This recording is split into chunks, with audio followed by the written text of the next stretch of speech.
और आज हमारे साथ हमारे दोनों एक्सपर्ट जो जुड़े हैं उनसे बारी बारी से कॉल लेते हैं। संतोष जी, आपके पास मैं आना चाहूँगा।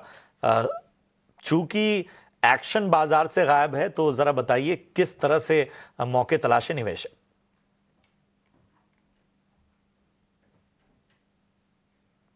संतोष जी, सॉरी आवाज़ आ रही है आपको? या सॉरी जी जी। नेट का थोड़ा सा इशू था। जी ओके, जी। सो मेरे दो कॉल्स है, दोनों ही हालांकि मैं बाइंग साइड ले रहा हूँ डिस्पाइट मार्केट प्रेशर में है, जहाँ थोड़ा सा रिलेटिव स्ट्रेंथ है वहाँ पे नजर है। बट यही सलाह दूंगा, एक स्ट्रिक्ट स्टॉप लॉस फॉलो करें। तो पहला रहेगा यूनाइटेड स्पिरिट। इस काउंटर में एक तेज गिरावट के बाद एक थोड़ा सा बॉटम फॉर्मेशन बनते दिख रहा है, आज के सत्र में अच्छे स्ट्रेंथ शो कर रहा है। 1365 का टारगेट रहेगा, 1325 का स्टॉप लॉस रहेगा। दूसरा है इंडिगो। यहाँ ये स्टॉक में काफी अच्छी स्ट्रेंथ है, ये अपने सारे मूविंग एवरेज के ऊपर ट्रेड कर रहा है। यहाँ पर आपका टारगेट रहेगा 4670 का, स्टॉप लॉस रहेगा 4515 का। एविएशन पर खरीदारी की राय, जहां पर 4670 तक के लेवल्स नजर आ सकते हैं। इंटरग्लोब एविएशन पर सिटी की एक रिपोर्ट भी है, 90 डे पॉजिटिव कैटलिस्ट वॉच, जिसके चलते स्टॉक में आज एक्शन भी दिखा है। और यूनाइटेड स्पिरिट्स, जहां पर 1365 तक के लेवल्स नजर आ सकते हैं, 1365 और 1325 का स्टॉप लॉस बनाने की सलाह यहां पर संतोष जी ने दी है। सचिन, आपके ट्रेडिंग कॉल्स आज कौन से होंगे? आशीषा जी, यहाँ पर पहला कॉल मेरा बाइंग में रहेगा। स्टॉक का नाम है सीजी पावर।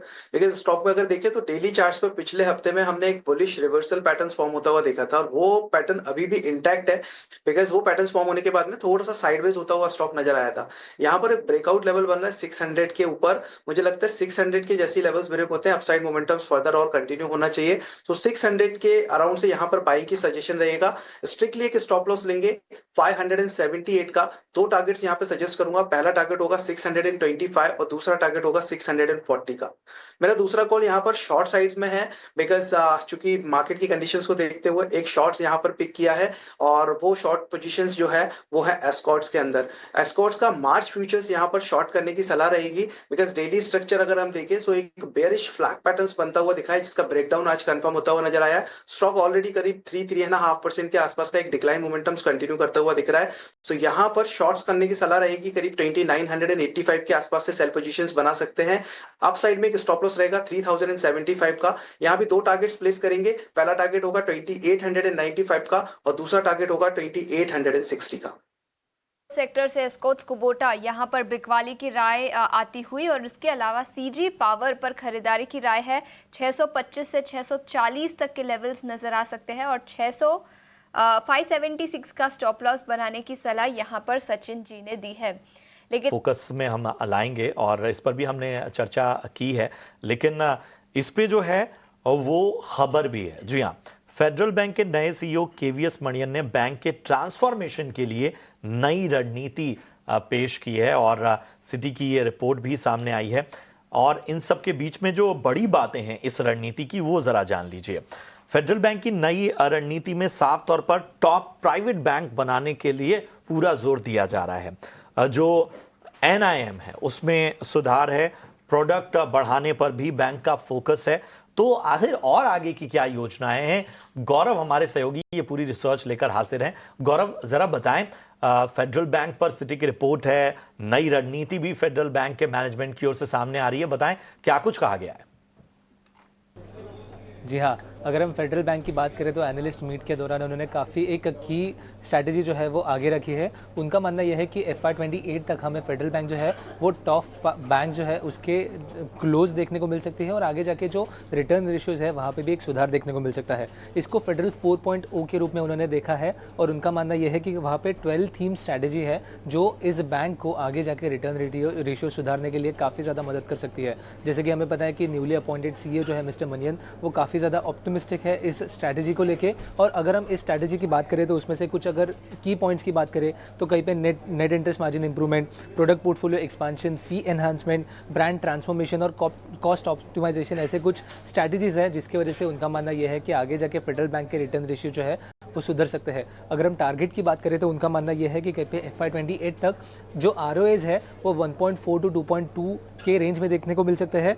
ROEs की बात करें तो 13 to 16% के रेंज में देखने को मिल सकते हैं और नेट इंटरेस्ट मार्जिन की बात करें तो 3.5 to 4.4% के रेंज में देखने को मिल सकते हैं फेडरल बैंक में, जो कि अभी के अगर फिलहाल के रेशियोज की नंबर की बात करें तो काफ़ी अच्छा एक सिग्निफिकेंट अपसाइड जो है वो दिखाता है। अगर हम ROAs की बात करें तो स्पेसिफिकली उनका मानना यह है कि कॉस्ट ऑफ डिपॉजिट्स आगे जाके बैंक जो है वो ट्राई करेगी नीचे लाने का।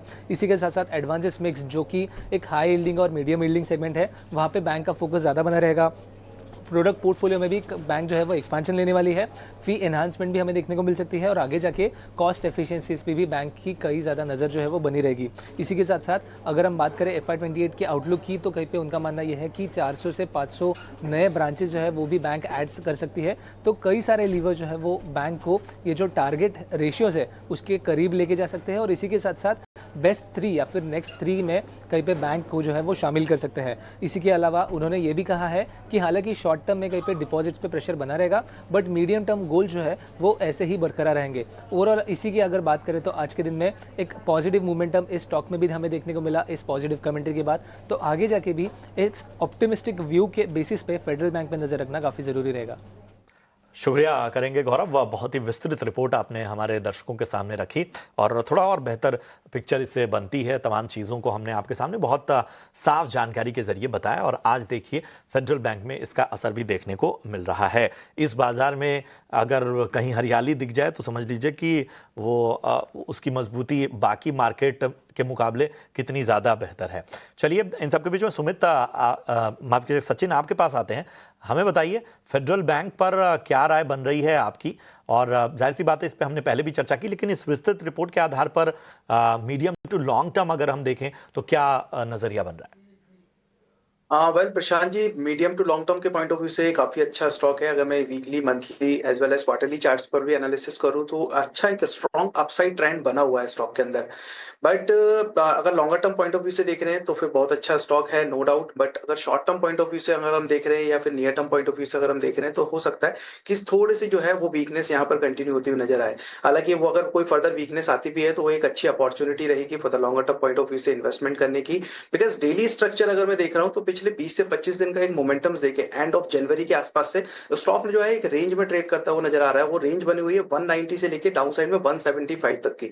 सो ये जो 15 रुपए का जो मोमेंटम बना हुआ है वो पिछले 20 से 25 दिन से जो है विद इन दैट रेंज जो है वो मोमेंटम्स कंटिन्यू होते हुए नजर आ रहे हैं। लोअर साइड में अभी भी डेली स्ट्रक्चर्स के अकॉर्डिंगली अगर हम देखें तो 175 176 एक इंपॉर्टेंट जोन बना हुआ है और अगर वो लेवल्स ब्रेक होते हैं फर्दर तो हो सकता है स्लाइड गिरावट यहाँ पर जो है कंटिन्यू होती हुई नजर आए टुवर्ड्स द लेवल ऑफ 165 और 160। बट अगेन अगर मीडियम टू लॉन्ग टर्म के लिए देख रहे हैं तो 160 165 अगर कोई भी टिप मिलती है तो that will be the good opportunity for the buying further. So मुझे लगता है बाय ऑन डिप्स की स्ट्रेटेजीज यहाँ पे फॉलो करना चाहिए। ओवरऑल स्ट्रक्चर पॉजिटिव है, सो बाइंग की रणनीति को ही फॉलो कीजिए बट बाय ऑन डिप्स पर।